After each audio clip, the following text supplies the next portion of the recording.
Hello, everyone, and welcome to another episode of Write Byte, our video podcast where we explore tech writing as a function, a career, and a tool for impact. I'm your host, Sachin, and our guest today is Mugdha. Welcome, Mugdha. Thank you. To start off, Mugdha, why don't you give us a 60-second introduction to yourself, including your biodata, curriculum vitae, and resume? Okay.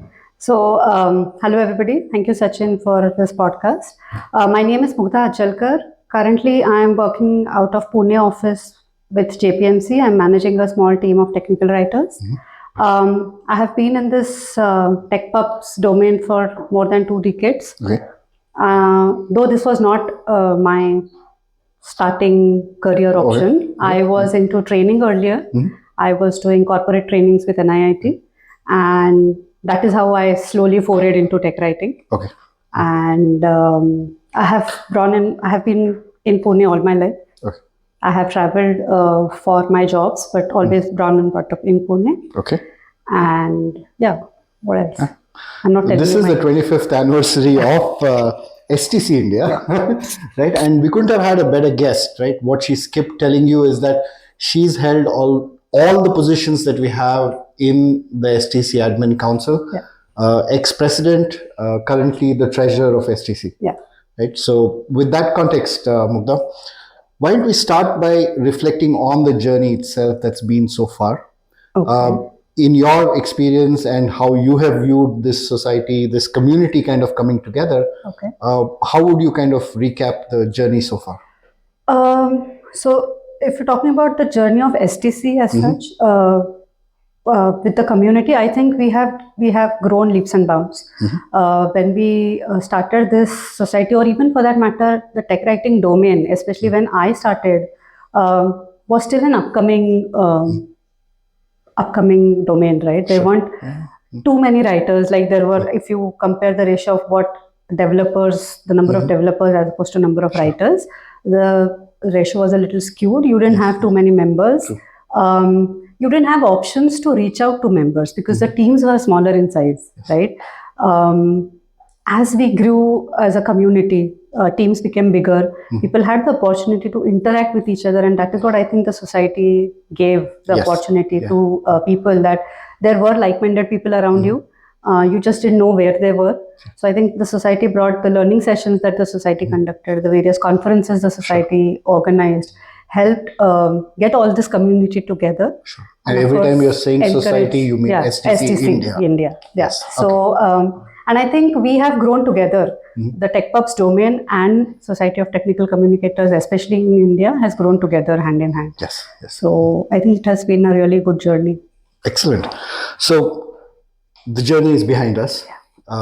You held various positions within the admin council, and you interacted with a lot of us within the tech writing community in India. How do you see the time ahead of us, right? How do you see it evolve? What do you think will change?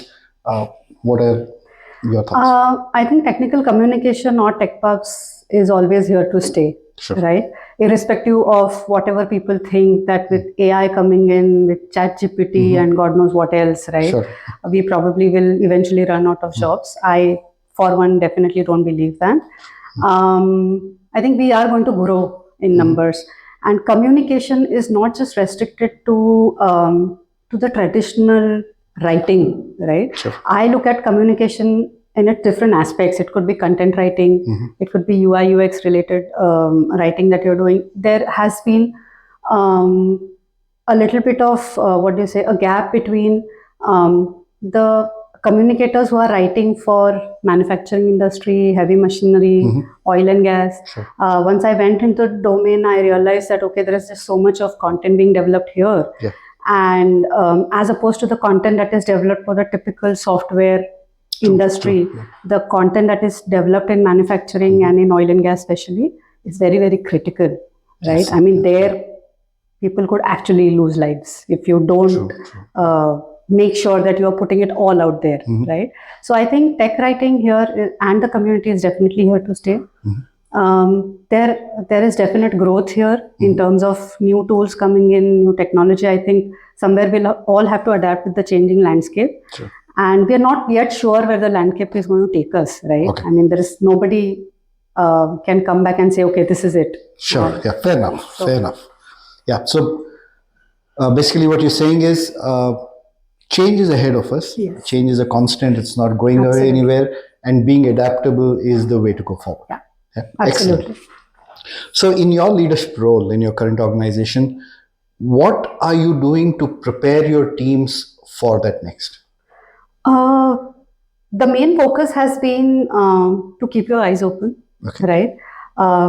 Look at what is coming your way. Necessarily, don't be very, very eager to adapt it just because people are doing it, right? Yeah. You should also have to sit back and think whether what you're doing is, or what you're adapting to is going to be relevant to what you're doing. Whether it's actually going to benefit you, right? Sometimes you get pulled in the wave and then you realize that, you know what, is not like really working. So I think what you need to do is definitely keep your eye open. I mean, go ahead, research, take up courses, do whatever you can to get a little bit comfortable with the new wave that is coming in. But at the same time, be a little pragmatic and try and see whether what you're trying to do is really help you and the organization in the long run. Sure. Okay. Yeah, that's good. So keep the organizational objective always in perspective. Look at the needs of the user. Absolutely. Don't get floored by the don't get carried away. Yeah, don't get carried away. Yeah, excellent. Absolutely. A very pragmatic approach. If you were to get into a few specifics, right? So I have two parts to this question. Okay. The first one is, looks like it's been a roller coaster ride. Yes. Right? That's how I kind of interpreted whatever you said. So could you share some highs and lows from this journey? I think the highs, I wouldn't say there were any lows, because yes, what you felt was a low point at that point of time was definitely a big learning. Sure. Right? So, and there will be times where you are at the top of your game and when you are not. Yes. So I think adapting to an oil and gas domain and the kind of writing that was happening there was a new learning for me. Sure. Because till then I was always in standard product IT kind of space, right? Where everything was kind of sorted for you. You knew what to do. You knew the kind of deliverables that you're going to work with. And whereas when you move and change domains, that is when you realize that, you know, whatever you've done all this while is probably not that relevant here. And you have to now sit and actually figure out how are you catering to the audience that you are catering to, right? So I think there has been definite learning there. And the highs, I would say, is I was able to get through. Right? Perfect. So that's a definite high. Sure. Yeah. So nothing is more successful than being successful. Right? Absolutely. So, excellent. I also made a mental note that I have to stop saying lows from the next time. Because almost everybody I've spoken to said no lows. It's all learnings, right? And which is true. It's all learnings as we go. The second part of my question is more from our audience's perspective, right? Now you are doing something with your team, preparing them for what's next. Some people are in bigger organizations where some of this will be taken care of, but there are a lot of us who are not in big teams. So any word of advice on how we can prepare ourselves for change ahead? I mean, it's typically going to be the same. I would say don't stop asking questions, right? Don't feel afraid that, I'm just in an XYZ position. And should I actually be asking this to people in the organization? How will they perceive me? I think with smaller organizations, sometimes the structure is such that you can actually walk up to people and share your ideas, right? So that's a big plus. Whereas in bigger organizations, there are a lot of processes in place. Not that people are not willing to listen to you, but adaptability is slightly complicated, right? Because you have to follow a lot of process. There is everything that needs to go, stuff like that. So I think don't be definitely afraid to ask questions. Go ahead, try and do a small POC if you can, right? And actually that would give you the confidence of presenting that idea to someone, right? Saying that, you know what, I tried to do this, rather than just going to them and saying, hey, you know what, we can probably use this. If you actually show them that You know, I tried to do it in my time, and this is what I have been able to figure out. And this is where I'm stuck. So I think this is still relevant to us, but if you could just help us enable going forward, then that is great. So I think that would be my message. Okay, excellent. So to summarize, don't accept the status quo. Yeah. Question it, reach out, ask questions, push for change. Absolutely. Second, don't restrict yourselves to just discussions to drive this change. Experiment, provide proof points, and then it'll be easier to drive forward. Exactly. Great points. Okay, this other question that I have related to this, Mugdha, and when I look at STC India and the various positions we hold within the council, I think as technical communicators in our organizations, we do a lot of things which prepares us for the other positions. Yes. But the treasurer position is very unique. Yeah, it is. Right? Nothing really prepares you for it, is what I believe. But you've been successfully doing that for 2 years now. So why don't you tell us how you kind of dealt with this change, right? It's very different from what you might have imagined. So I think to a certain extent, the basic management aspect that you learn within organization and within different roles also comes into picture here, right? It's just that it's a little more sensitive because there is money associated with it. Given that STC is a not-for-profit organization, you also have to make sure that, you know, the way you organize your funds is also very, very transparent, right? So I think it's something that you pick up along the way. But I would say the main difference this time, and you could probably look at it from both sides, is that when the pandemic hit, right, we did a virtual conference for the very first time, which meant that all the payments, all the mementos, all the gift vouchers, everything that is related to a standard event had to be done via digital payments. And that was a big learning for us because till that time, it was a standard banking that we were doing, right? Even the vendors, the conference venues, whatever was being managed seamlessly, supposedly using either cash payments or check payments or whatever. So I think this was a big, big learning for us. And making sure that we adapted to that within a small time frame was a game changer. And I think we are going to go that route going forward, which is we realize much more hassle free. True. I think digital definitely has been a boon. But one thing that I'd like to acknowledge on the video on behalf of everybody on STC and the community, the kind of work that is involved in keeping these account books together and up to date is a full-time job, right? So for an organization our size, in terms of the kind of money that gets brought in or spent, you would hire at least one accountant full-time. Yes. And Mugdha has been doing it by herself in her free time as a stretch. And we have had help. We have had a little bit of help. But yes, I mean, they would definitely look to you, right, to give them inputs because they have not been doing that particular thing full-fledgedly, like you said. But yeah, it's good. Okay, perfect. So this brings me to our next round, which we know as the rapid fire. I have a set of questions here. We have a total of 3 minutes, okay? So we'll try and hold the time. Okay. And can we skip? You can't skip questions. That was my next statement. Spot here. Okay. Yes. Great. So you can't skip. And if you've seen any of the videos which we already published, you're not allowed to skip. Okay. But what you can do is reframe the question to set a context. Okay. Right? That works. Excellent. What's your favorite quote? There are two actually. One that I always say is there's more to life than proving a point. Okay. Right? You should choose what you want to fight for.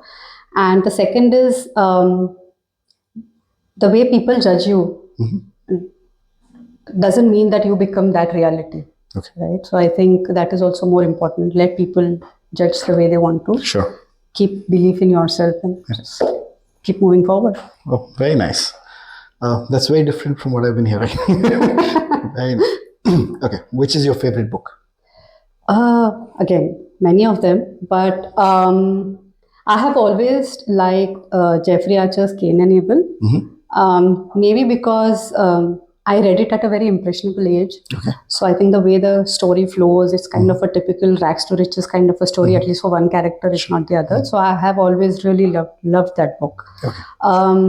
The other book that I liked was an autobiography by Andre Agassi. I have been a very, very big fan of him. Yeah. It's called Open. Okay. And it kind of gives you an idea of the kind of effort and, they have just dedicated their entire life to the game. Yes. So it's really very, very exciting. And the third one that I recently read was Becoming by Michelle Obama. And that has really been an eye-opener. Awesome. So I would definitely recommend that to somebody who likes reading. Great. Thanks for so many mentions. Yeah. Okay. So who is your go-to person for career guidance? Okay. I don't have a set of people who are defined as my career mentors, but I have always kind of used people in my network as sounding boards, right? Okay. When I started my career was not a planned career move in terms of being a tech writer. And at that point of time, like I said, there were very few people around me who I could reach out to, right? So that's what I have been doing. I have been kind of moving from one place to other, going on my instinct, going on what was important to me at that point of time, because certain moves are also driven by what is happening in and around you, right? Definitely. But I've definitely used people in my network as sounding boards, and I think that has really worked well for me. Excellent. You didn't name anybody, but I let that pass. I didn't want to name one and then say that, okay. Sure. Okay.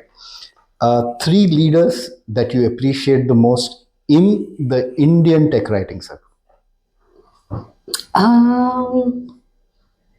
Okay. Do they have to be leaders necessarily? Or they could be some sort of leadership. Leadership may not be managers. Yeah. Okay. That's good. So I think I definitely have always loved my interactions with Aruna. I really appreciate the way she has been kind of handling her own business and, the kind of thought process that she has. So definitely, yes. Aruna is one. I have had some interactions with Dr. Anu Singh as well.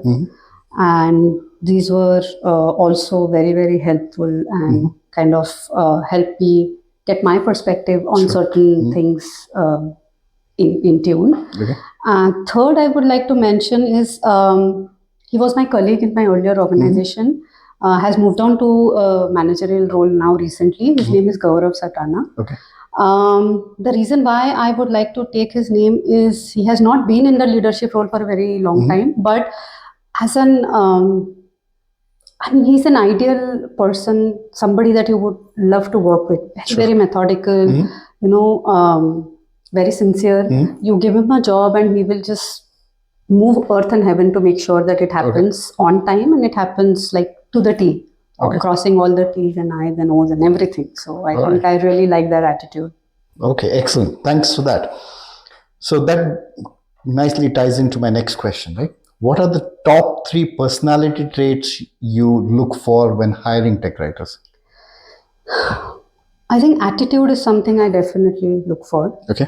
Because that can be a game changer. Okay. Obviously, you would not find a person who is a know-it-all, right? There would be somebody who doesn't know the tool, somebody who doesn't know the domain, somebody who's relatively new to what's happening. Sure. So I think the attitude is much, much more important here because they should be willing to kind of step up and learn and align to what is happening. Sure. Attitude is definitely one.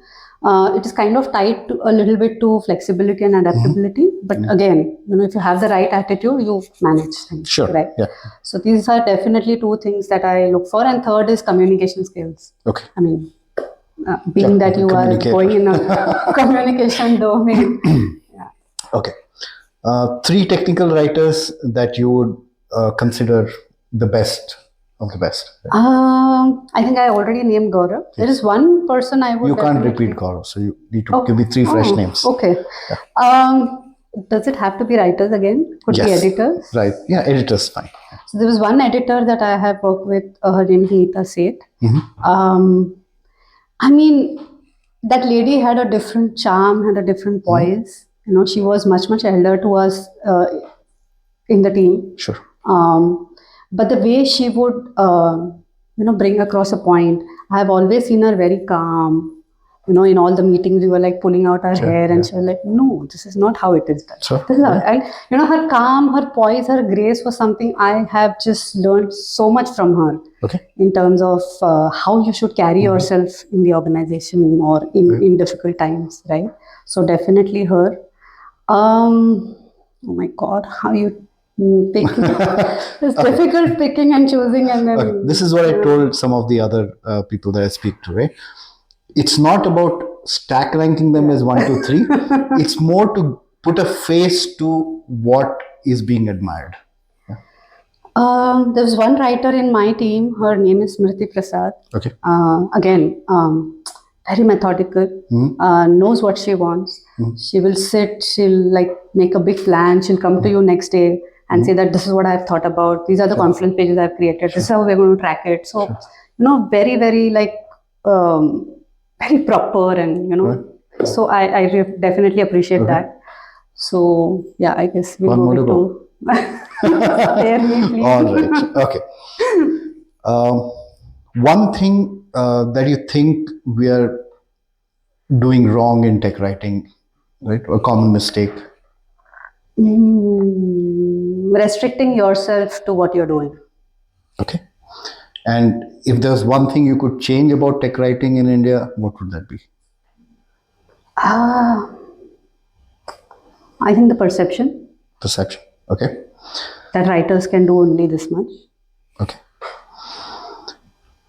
So these are 3 very popular questions in every tech writing circle. Okay. Will AI, a chat GPT be specific, steal our jobs? No. Okay. Should first line managers write? I think yes, if time permits. Or rather, I would rephrase this and say that writers ideally should become managers. Okay. And not people who are brought from outside from other functions, because during my journey I have had people managers who were sadly from different functions, like maybe QA, because the team was small and it was aligned to the QA function. The team was small, so it was aligned to the development or the engineering function. And you can't really blame them, but they don't know what happens on the ground, right? So I would say, if possible, all line managers should write, and definitely writers should become managers. Okay. Understood. Okay. Last one. Yeah. Do designations matter? Sadly, in India, they do. Okay. Because that would kind of validate your growth, right?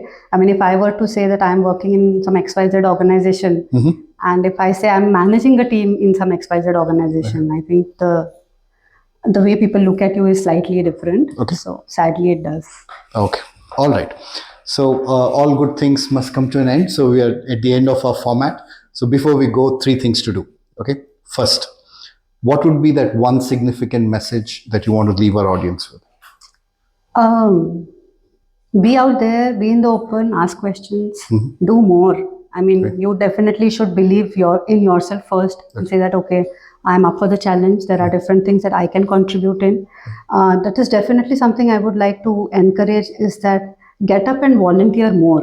Okay. Not just outside, but within the organization also, because that is how people will notice the different traits that you would have, which you would not be probably able to expose to people in a standard, normal, regular working environment. Right?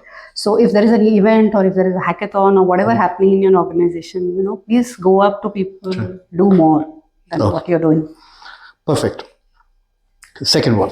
I'm sure there are questions that our audience have, and some of them do reach out. Okay. So what's the best place to get in touch with you? I'm available on LinkedIn. I'm available on WhatsApp. I'm available on social media.